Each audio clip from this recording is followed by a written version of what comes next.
السلام عليكم ورحمة الله تعالى وبركاته. معكم يوسف من متجر العثمانية. نتمنى كاملين تكونوا بخير وعلى خير. كما عودناكم كنجيب لكم دائما الجديد في العطور الرجالية والنسائية، من عطور الهمبرة لعطور اللطافة، الزعفران، أصداف.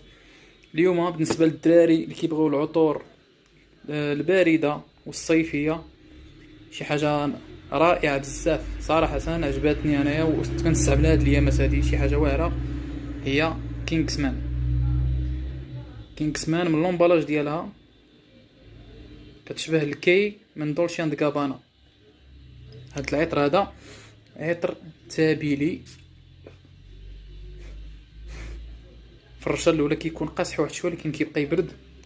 تابيلي فيه الحمضيات، فيه الخشب، الزعفران، يعني بصراحه ريحه واعره بارده وزوينه، كتبقى في الحوايج بزاف ديال الوقت، وحتى في الجلد كتبقى 4 السوايع وكثر. نتمنى انكم تجربوه.